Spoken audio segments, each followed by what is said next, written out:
सृष्टि को रचने के लिए उनका स्थान भी तो होना चाहिए। सृष्टि को कहाँ रखेंगे, प्रजा को कहाँ रखेंगे, क्योंकि पृथ्वी तो जल के अंदर डूबी हुई है। भगवान मन में विचार करने लगे। ब्रह्मा जी विचार करते समय उनकी नासा छिद्र से जो छींक आई, तो छींक के आते से ही एक 12 उंगल का बालक का जन्म हुआ। बोले 12 भगवान की जय हो। और 12 भगवान का जन्म हुआ और 12 भगवान ने ब्रह्मा जी से पूछा, ब्रह्मदेव बोलिए मेरे लिए क्या आज्ञा है। बोले पृथ्वी जल के अंदर डूबी है, उसको आप बाहर लाकर स्थापित कीजिए। उन्होंने कहा और 12 भगवान जल के अंदर गए और अपनी डाली की नोक के ऊपर पृथ्वी को उठाकर जल से लेकर बाहर आने लगे। उसी समय हिरण्याक्ष ने मिला लिया। राजा परीक्षित जी पूछने लगे कि महाराज ये हिरण्याक्ष कौन, जिसने भगवान के साथ युद्ध किया। सुखदेव स्वामी कहने लगे कि राजन, हिरण्याक्ष दीति का पुत्र था। कश्यप जी की 2 पत्नी थी, अदिति और दीति। दीति की संतान राक्षस और अदिति की संतान देवता। देवता और राक्षस आपस में भाई है सगे, पिता एक है और मां 2 हो, दीति और अदिति। दीति की संतान राक्षस और अदिति की संतान देवता। तो एक ही दिन दीति कहने लगी कश्यप ऋषि से कि महाराज मुझे संतान की प्राप्ति है, मुझे संतान चाहिए। कश्यप ऋषि कहने लगे कि देवी ये संध्या का समय है और इस समय भगवान शंकर भोलेनाथ अपने भूत गणों के साथ भ्रमण पर निकले हैं, ये समय अच्छा नहीं है। दीति हट पड़ गई कि नहीं, मुझे स्वामी संतान की प्राप्ति चाहिए।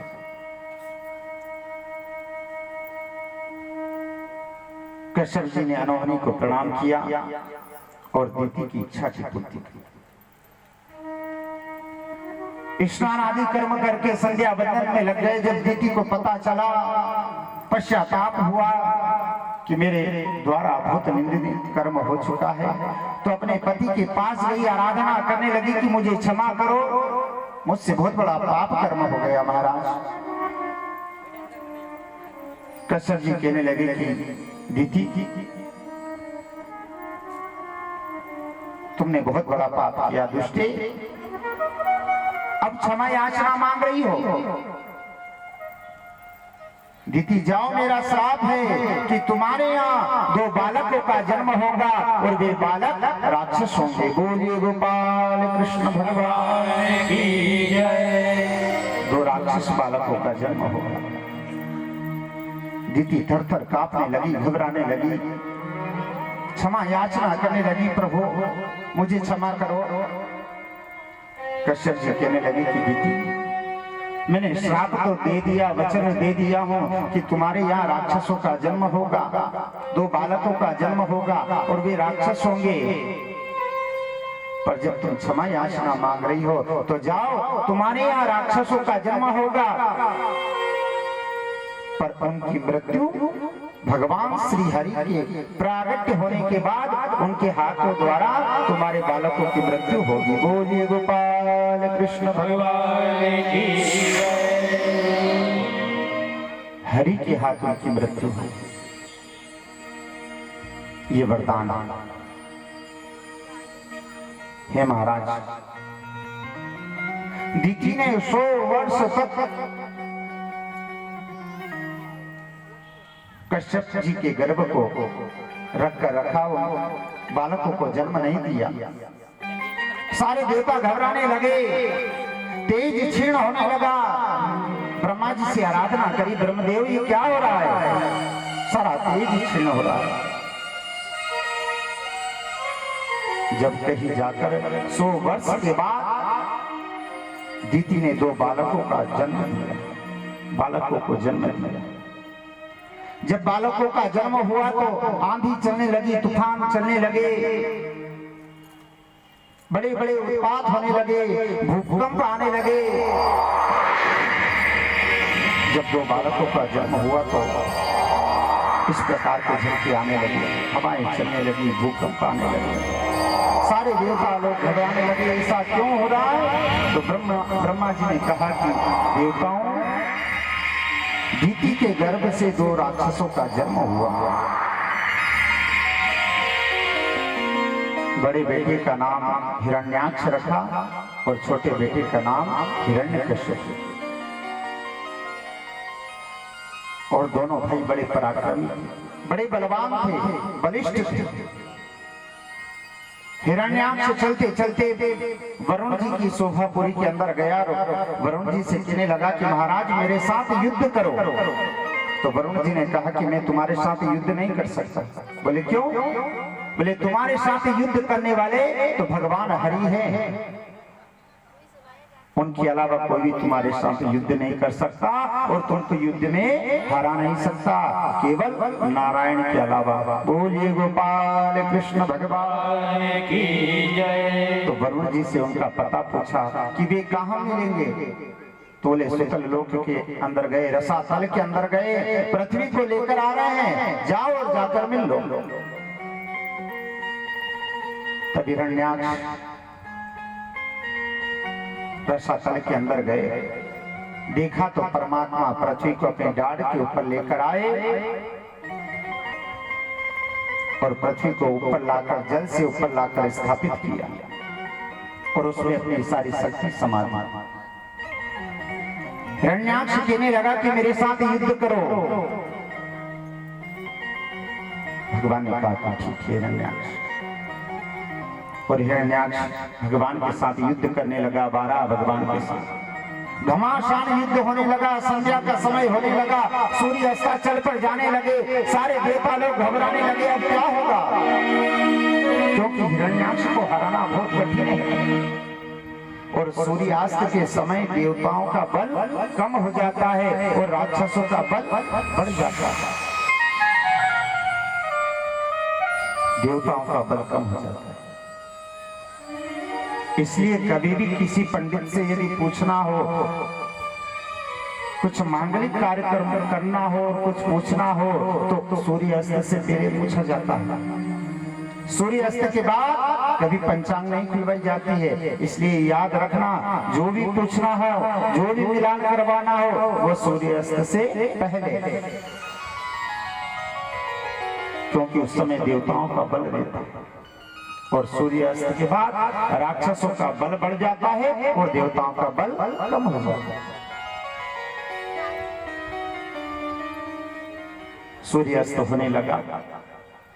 हिरण्याक्ष ने भगवान की बारात के ऊपर जब प्रहार किया गदा का, तो भगवान की गदा छूटकर भूमि पर गिर पड़ी और परमात्मा के दोनों घुटने जमीन पर टिक। सारे देवता घबराने लगे, क्या होगा। पर राक्षस योनि को प्राप्त होने के बाद भी हिरण्याक्ष ने भगवान के ऊपर गदा का डबल से प्रहार नहीं किया। शस्त्र गिर जाने के बाद प्रहार नहीं किया। ये राक्षसों में गुण था, यदि सामने वाले के हाथ में शस्त्र है तो ही प्रहार करते थे और यदि शस्त्र गिर जाता तो प्रहार नहीं करते थे।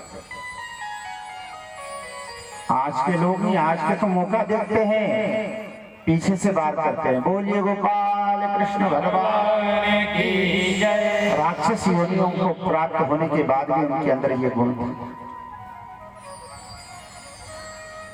हे महाराज, उसी समय परमात्मा ने गदा को उठाई और हिरण्याक्ष के माथे के ऊपर जैसे ही वार किया तो हिरण्याक्ष सदा के लिए अस्त हो गया। बोलिए गोपाल कृष्ण भगवान की जय हो। सारे देवताओं ने भगवान की स्तुति करी, वंदना करी। भगवान ने पृथ्वी को स्थापित किया और फिर मनु शत्रुपा से कहा कि महाराज, अब तुम इसके ऊपर सृष्टि करो। सुखदेव स्वामी कहने लगे राजा परीक्षित जी पूछने लगे सुखदेव जी से कि महाराज, ये हिरण्याक्ष और हिरण्यकशिपु कौन थे?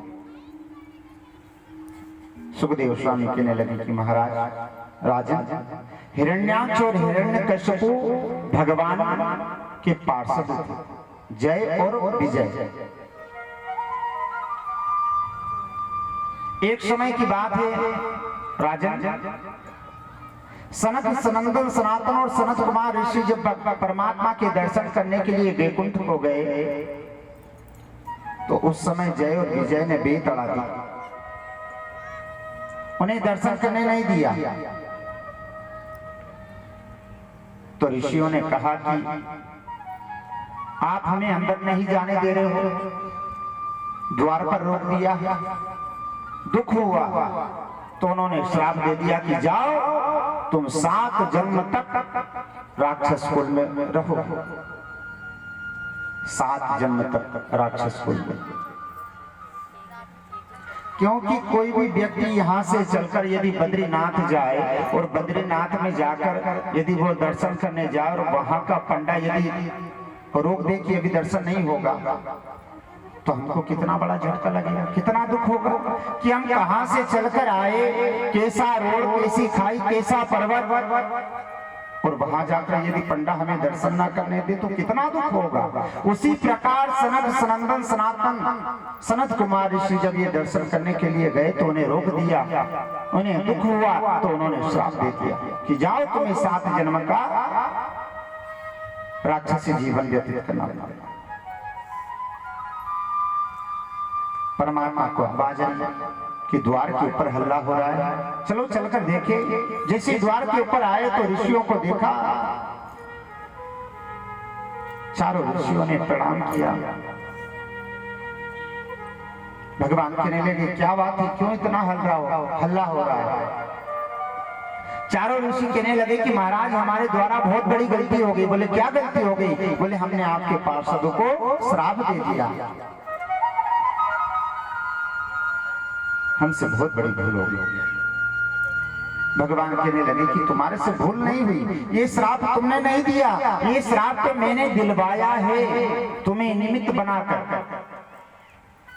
क्योंकि एक बार जब लक्ष्मी जी मेरे दर्शन करने के लिए आई वैकुंठ में, तो यही जय विजय ने बेत अड़ा दी और उन्हें दर्शन करने नहीं दिया।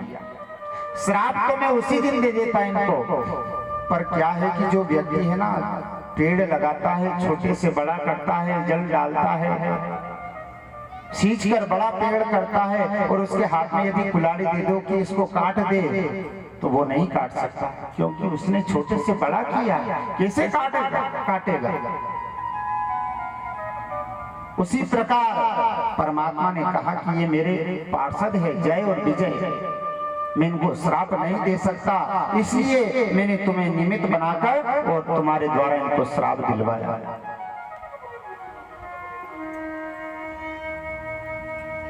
भगवान कहने लगे कि इसके अंदर कोई सब्सिडी मिल जाएगी, कुछ कम हो जाएगा।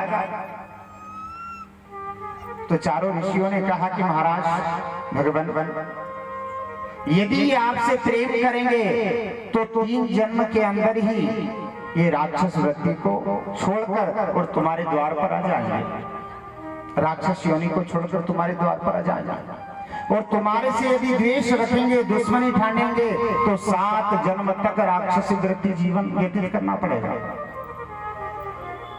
देवी भागवत के अंदर 7 जन्म का दिया है और श्रीमद् भागवत में 3 जन्म का दिया है। यदि तुम्हारे से दुश्मनी ठानेंगे तो 3 जन्म के अंदर ही राक्षस योनि को छोड़ देंगे,